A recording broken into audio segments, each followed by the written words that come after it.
नमस्कार मित्रों, हमारे चैनल मॉडर्न डिप्लोमेट के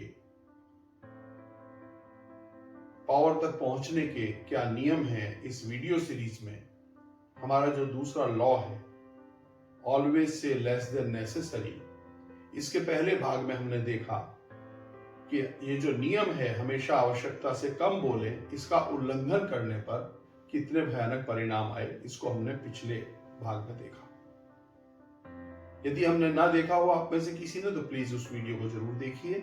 अब हम चलते हैं इस नियम के दूसरे भाग पर कि इस नियम का पालन कैसे किया लोगों ने और उससे कैसे सत्ता और शक्ति हासिल की, और हम अपने जीवन में इस नियम का पालन करके कैसे शक्तिशाली बन सकते हैं, ये हम आज इसको देखेंगे।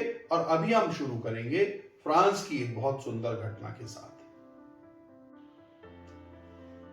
फ्रांस में किंग लुईस 14 के शासन में जो उनके दरबारी थे और मंत्री थे, वो रात दिन अपने राज्य के मुद्दों पर डिस्कशन करते थे, बहस करते थे, वाद विवाद होता था।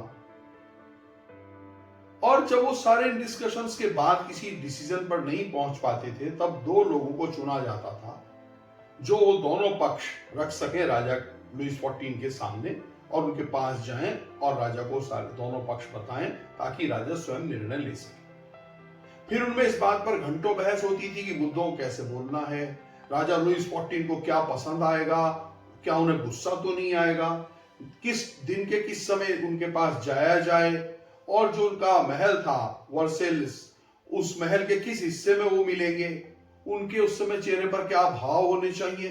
लंबा डिस्कशन इस पर होता था और अंत में ये सब डिस्कस होने के बाद वो महत्वपूर्ण क्षण आता है जब वो किसी इंपॉर्टेंट इस इशू को लेकर राजा लुईस से मिलते हैं। जब राजा उन्हें सुनने का अवसर देते हैं तब वे दोनों लोग अपने विकल्पों को विस्तार से बताते हैं और राजा लुईस उन्हें चुपचाप सुनते रहते हैं। उनके चेहरे पर अत्यधिक गूढ़ भाव बने रहते हैं।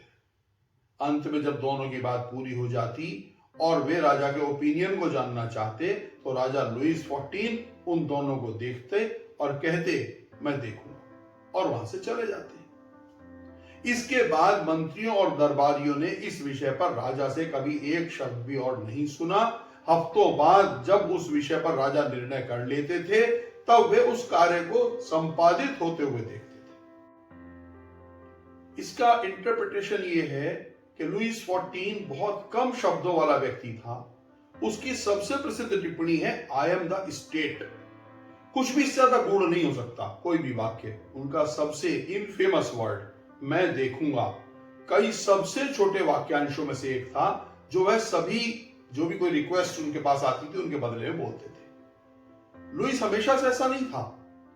जब वो एक युवा व्यक्ति थे तब वो लंबी बात करने के लिए जाने जाते थे और अपनी वाक पटुता से खुद भी खुश होते थे। उसके बाद की चुप्पी उन्होंने स्वयं पर इंपोज की थी, और वो एक तरह का एक अभिनय था, एक मुखौटा था जो वो हर किसी को अपने अंगूठे के नीचे रखने के लिए इस्तेमाल करते थे। कोई नहीं जानता था कि राजा लुईस 14 क्या सोचता है या उसकी क्या प्रतिक्रिया होगी। कोई भी उसे वह बातें कहकर धोखा देने की कोशिश नहीं कर सकता था जो राजा लुईस सुनना चाहते थे, क्योंकि कोई भी नहीं जानता था कि वो क्या सुनना चाहते हैं। जब लोग साइलेंट लुईस से बात करते थे तो वे बोलते बोलते अपने बारे में बहुत सारी जानकारियां लुईस को दे देते थे, जिन्हें भविष्य में आवश्यकता पड़ने पर लुईस उन्हीं के विरुद्ध इस्तेमाल करता था। अब हमें इस नियम की जो कीज हैं पावर तक पहुंचने की, उनको समझना है। हमें समझना है शक्ति कई तरह के दिखावे का खेल है, और जब आप आवश्यकता से कम बोलते हैं तो आप निश्चित रूप से जितने आप हैं उससे अधिक महान और शक्तिशाली दिखाई देते हैं। आपकी चुप्पी दूसरे लोगों को अनकंफर्टेबल कर देती है। लोग जानना चाहते हैं कि आप क्या सोच रहे हैं। जब आप सतर्कता से नियंत्रित बोलते हैं तो वे आपके इरादों या आपके अर्थ को जान ही नहीं सकते।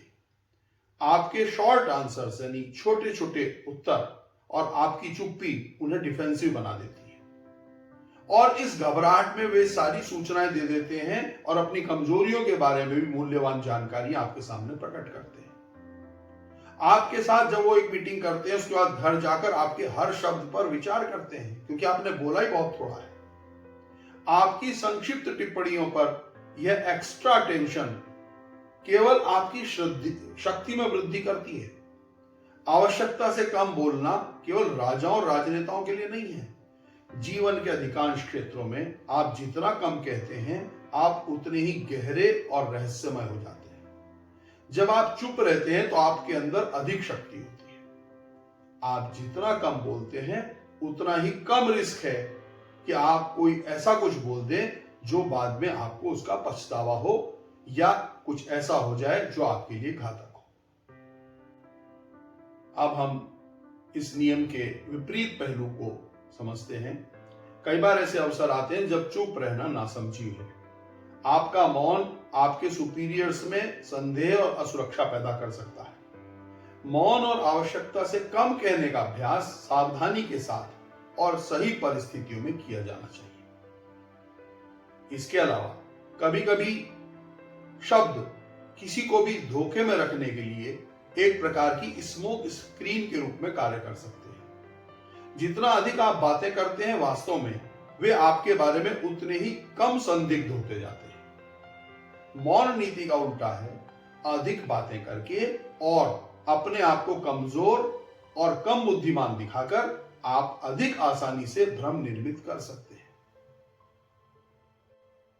शक्ति को पाने के दूसरे नियम, always say less than necessary, यानी हमेशा आवश्यकता से कम बोलें।